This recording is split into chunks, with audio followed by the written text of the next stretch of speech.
नमस्कार, फिनपर सेशन में आपका फिर से स्वागत है।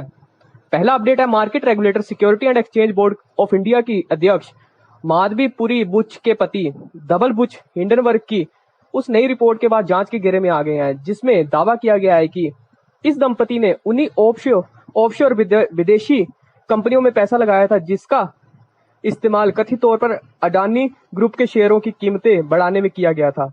हिंडनबर्ग रिपोर्ट के अनुसार 22 मार्च 2013 को सिंगापुर में अगोरा पार्टनर्स को पंजीकृत किया गया था और शुरू में माधवीपुरी की इसमें 100% शेयर होल्डिंग थी। अमेरिकी शॉर्ट सेलर के सार्वजनिक खुलासे के अनुसार मार्च 2022 में माधवीपुरी ने ये सभी होल्डिंग अपने पति धवल के नाम ट्रांसफर कर दी थी। 2019 में ब्लैकस्टोन के वरिष्ठ सलाहकार के तौर पर धवल की नियुक्ति असामान्य थी, क्योंकि फाइनेंशियल मार्केट या रियल एस्टेट में उनका कोई अनुभव नहीं था। दावा किया गया है कि ब्लैकस्टोन को रियल एस्टेट इन्वेस्टमेंट ट्रस्ट बाजार में सेबी के रेगुलेशन के बदलावों का अप्रत्यक्ष रूप से फायदा हुआ था।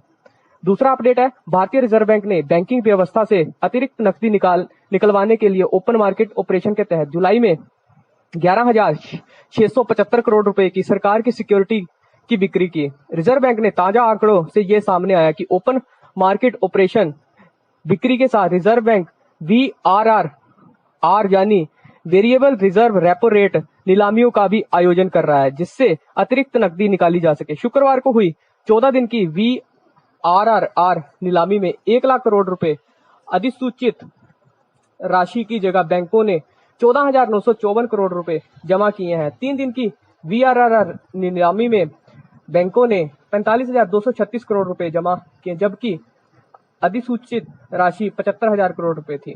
तीसरा अपडेट है, दिग्गज देसी कंपनी भारती इंटरप्राइजेज ब्रिटेन की दूरसंचार कंपनी बीटी ग्रुप में 24.5% हिस्सेदारी खरीद रही है। इस कदम से भारती ग्रुप को ब्रिटेन के बाजार में अपनी पैर जमाने में मदद मिलेगी। भारती इंटरप्राइजेज के चेयरमैन सुनील भारती मित्तल ने आज कहा कि भारती इंटरप्राइजेज की अंतरराष्ट्रीय निवेश इकाई भारती ग्लोबल ब्रिटेन की बीटी ग्रुप की 24.5% हिस्सेदारी खरीदेगी। इस सौदे के बाद भारती ग्रुप बीटी ग्रुप का सबसे बड़ी शेयर होल्डिंग हो जाएगी। बीटी ग्रुप ब्रिटेन में सबसे पहले दूरसंचार सेवा शुरू करने वाले ब्रांड और सरकारी एजेंसी ब्रिटिश टेलीकॉम की आधुनिक उत्तराधिकारी है। ग्राहकों की सूचना के हिसाब से यह ब्रिटेन की दूसरी सबसे बड़ी दूरसंचार कंपनी है। भारती ग्लोबल के स्वामित्व वाली भारती टेली वेंचर ने बीटी ग्रुप में 9.99% हिस्सेदारी खरीदने के लिए पुख्ता करार किया है। शेष 14.51% हिस्सेदारी न्यायिक से मंजूरी मिलने के बाद ली जाएगी, जिसमें करीब 5 महीने लग सकते हैं। चौथा अपडेट है, थोक साड़ी क्षेत्र की प्रमुख कंपनी सरस्वती साड़ी डिपो ने इनिशियल पब्लिक ऑफरिंग से पहले दिन 4 गुना से ज्यादा आवेदन प्राप्त हुए हैं। एनएससी के आंकड़ों के अनुसार 160 करोड़ रुपए की ऑफरिंग के बदले में 1 करोड़ 800 शेयरों की पेशकश के मुकाबले 4 करोड़ 37,44,950 शेयरों के लिए बोलियां प्राप्त हुई, जो 4.37 गुना अधिक है। आईपीओ के तहत 64,99,800 नए शेयर जारी किए गए हैं और इसमें 35,01,000 इक्विटी शेयर की पेशकश शामिल है। आईपीओ के लिए प्राइस बैंड 152 से 160 रुपए पर शेयर है।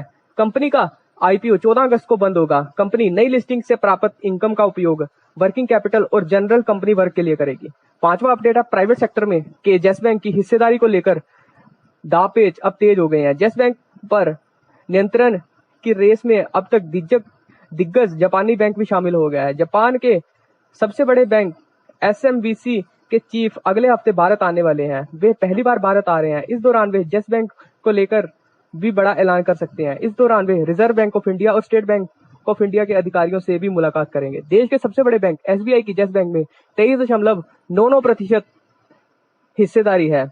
डूबते हुए येस बैंक को बचाने के लिए SBI ने पिछले साल 2020 में 49% हिस्सेदारी खरीदी थी।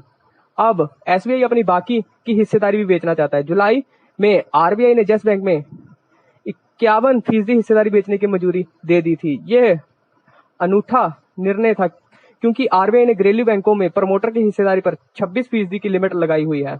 ये तो थे कुछ अपडेट। आशा करता हूँ वीडियो अच्छी लगी होगी।